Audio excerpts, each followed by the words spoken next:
ప్రతి నాయకుడికి ఇక్కడ ఉన్నటువంటి ప్రతి నాయకుడు తెలంగాణ రాష్ట్ర సమితి గురించి ఈ వేదిక పైన నుండి మేము ఎవరు కూడా మాట్లాడదలుచుకోలేదు. ఎందుకంటే ప్రతి కార్యకర్త ఇక్కడికి ఉన్నటువంటి వాళ్ళు చాలా ముఖ్యమైనటువంటి నాయకులు కాబట్టి మన పోరాటము గత 2001 నుండి ఇప్పటి వరకు జరిగినటువంటి ఉద్యమాలన్నీ కూడా మనకందరికీ తెలుసు. టీఆర్ఎస్ పార్టీ ఉద్యమ పార్టీ అని చెప్పినాం.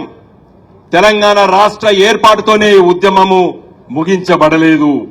కేసీఆర్ గారు ఈ ఉద్యమాన్ని కొనసాగిస్తున్నారు. ఇప్పటికి కూడా ఉద్యమాన్ని కొనసాగిస్తున్నారు. అదే ఉద్యమము ఈరోజు పరిపాలన దీక్షతో ఈ ఉద్యమాన్ని కొనసాగిస్తున్నారు మన నాయకుడు. కేసీఆర్ గారు చేపట్టినటువంటి విషయాలు కార్యక్రమాలు మన పార్టీ వర్కింగ్ ప్రెసిడెంట్ గారు సవివరంగా వివరిస్తారు కాబట్టి నేను వాటి జోలికి పోవడం లేదు. కానీ ఈరోజు పార్లమెంటు ఎన్నికలు వచ్చే సమయం ఆసన్నమైంది కాబట్టి మన వర్కింగ్ ప్రెసిడెంట్ కేటీ రామారావు గారు మదిలో ఆలోచన మొదటిగా పార్లమెంటులో ఉన్నటువంటి ముఖ్యమైనటువంటి కార్యకర్తల సమావేశం మనం ఏర్పాటు చేసుకుని మొదలు పెట్టాలి. అది కరీంనగర్ పార్లమెంట్ నియోజకవర్గం చెల్లి మొదలు పెట్టాలని చెప్పి వారు మరి మా అందరికి కూడా ఫోన్ చేసి ఈ కార్యక్రమాన్ని చేపట్టాలని చెప్పడము వెంటనే మనం అందరం కూడా ఈ కార్యక్రమాన్ని ఇంత గొప్పగా మనం నడుపుకుంటున్నాం. మిత్రులారా, పార్లమెంటు ఎన్నికలు కూడా తెలంగాణకు చాలా ముఖ్యం. తెలంగాణ రాష్ట్రానికి చాలా ముఖ్యం. మీ అందరికీ తెలుసు 2014లో మన నాయకుడు కేసీఆర్ గారు పలు బహిరంగ సభలో మాట్లాడేటప్పుడు ఆ రోజు శాసనసభకు పార్లమెంటుకు ఒకేసారి ఎన్నికలు జరిగినప్పుడు నాకు 2 ఓట్లు రావాలి అని చెప్పి కేసీఆర్ గారు ప్రతి బహిరంగ సభలో చెప్పిర్రు. ఒకటి ఎమ్మెల్యేలకు గెలిపించండి, ఒకటి పార్లమెంట్ సభ్యుల్ని గెలిపించండి, నాకు 2 ఓట్లు కావాలి, 2 ఓట్లు వేస్తేనే నేను ఈ రాష్ట్రాన్ని పరిపాలించగలుగుతానని చెప్పి నొక్కి చెప్పిండ్రు మన నాయకుడు. మరి మన తెలంగాణ ప్రజలు చాలా గొప్పగా స్పందించి 11 మంది గులాబీ జెండాతో మేమందరం కూడా గెలవడం జరిగింది. తదనంతరం కొంతమంది వచ్చి మన పార్టీలో కలిశారు. కానీ 11 మంది లోకసభ సభ్యులము, తదనంతరం రాజ్యసభ సభ్యులు ఈ రోజు దేశ రాజకీయాల్లోపట ఇవాళ టీఆర్ఎస్ పార్టీ ముద్ర వేసింది. ఈరోజు దేశంలో పలు అంశాలపైన మన పార్లమెంట్ సభ్యులు మాట్లాడుతూ ముఖ్యంగా తెలంగాణ సమస్యలపైన చాలా సుదీర్ఘ పోరాటము పార్లమెంట్లో చేసే విషయాన్ని నేను రోజు గుర్తు చేసుకుంటున్నాను.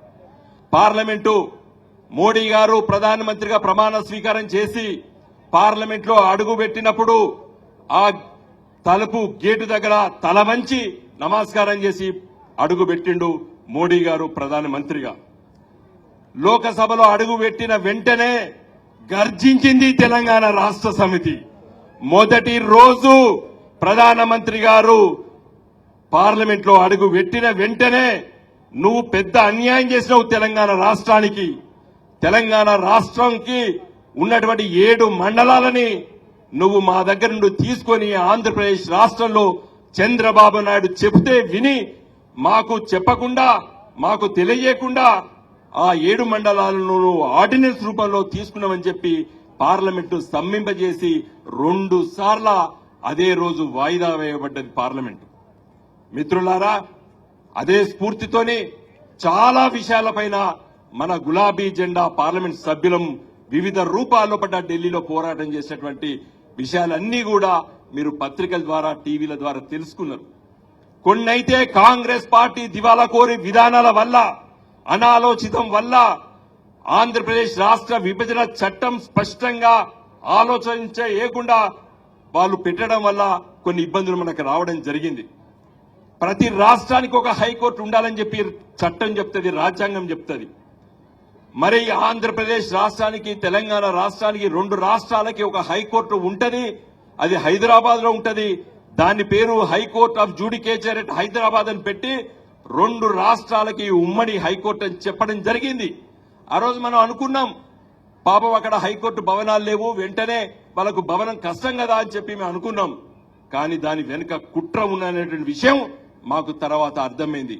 ఎందుకంటే ఎప్పటి వరకు ఈ ఉమ్మడి హైకోర్టు ఉంటుందనే విషయం చెప్పలేదు దాంట్లో. అంటే అది ఎప్పుడైనా చేయొచ్చు. ఇప్పటి వరకు కూడా పంజాబ్ హర్యానా హైకోర్టు 69లో ఏర్పడ్డటువంటి హర్యానా రాష్ట్రానికి ఇప్పటికి కూడా హైకోర్టు దిక్కులేదు. కానీ మేము గత 4 సంవత్సరాలు సుదీర్ఘంగా పోరాటం చేసి పార్లమెంట్ లో కొట్లాడి తెలంగాణ రాష్ట్రానికి ఒక ప్రత్యేక హైకోర్టు కల్వకుంట్ల చంద్రశేఖరరావు గారు మన గౌరవ ముఖ్యమంత్రి గారు ఆదేశానుసారం ఏ విధంగా పోరాటం చేయాలని చెప్పి ఉదయం పూటనే మాకు ఆదేశిస్తే ఆ విధంగా పార్లమెంట్ బయట పోరాటం చేసి ఇలా తెలంగాణ ప్రజలకు ప్రత్యేక హైకోర్టును కూడా సాధించుకున్నాం. మిత్రులారా, ఈ విధంగా చాలా విషయాలు గౌరవ మన మంత్రివర్గ సభ్యులు చాలా సందర్భాల్లోపట ఢిల్లీకి వివిధ రూపాల్లోపట చాలా పనుల కోసం వచ్చినప్పుడు అన్ని విషయాల్లోపట కూడా మీ పార్లమెంట్ సభ్యులు అందరం కూడా కలిసి పనిచేయడం జరిగింది. 2-3 విషయాలు మీ దృష్టికి తీసుకొస్తాను. మనకు జాతీయ రహదారులు తెలంగాణ రాష్ట్రం ఏర్పడక ముందు ఉమ్మడి ఆంధ్రప్రదేశ్ రాష్ట్రంలో 2527 కిలోమీటర్లు ఉంటే ఈ రోజు అదనంగా 3155 కిలోమీటర్లు, అంటే 70 సంవత్సరాలలోపట ఉన్నటువంటి దానికంటే మేము 4 సంవత్సరాలలోపట అంతకంటే డబుల్ ఈ రోజు తీసుకొని రావడం జరిగింది. మిత్రులారా, ఈ జాతీయ రహదారులు ఈ రోజు మన కరీంనగర్ పార్లమెంట్ నియోజకవర్గానికి వస్తే మనం పార్లమెంట్ సభ్యులుగా గెలవక ముందు, తెలంగాణ రాకముందు, తెలంగాణ రాష్ట్రం ఏర్పడక ముందు కరీంనగర్ నగరానికి ఒక్క జాతీయ రహదారి కూడా లింక్ లేదు. కానీ ఈ రోజు కరీంనగర్ పట్టణానికి ఇలా జగిత్యాల, కరీంనగర్, వరంగల్ వరకు, మరి కరీంనగర్ సిరిసిల్ల మీదకెళ్ళి కామారెడ్డి పిట్లం వరకు, ఎల్కతుర్తి సిద్దిపేట మీదిగా అంటే హుస్నాబాద్ మీదకెళ్ళి మెదక్ వరకు ఇంకా చాలా 2-3 ప్రతిపాదనలు చేశాం. ఇవన్నీ కూడా ఈ రోజు భూసేకరణ జరుగుతున్న విషయం మీకు అందరు కూడా తెలుసు. చాలా మంది మా భూమి పోతుంది అని చెప్పి మా దగ్గర కూడా రావడం జరుగుతుంది.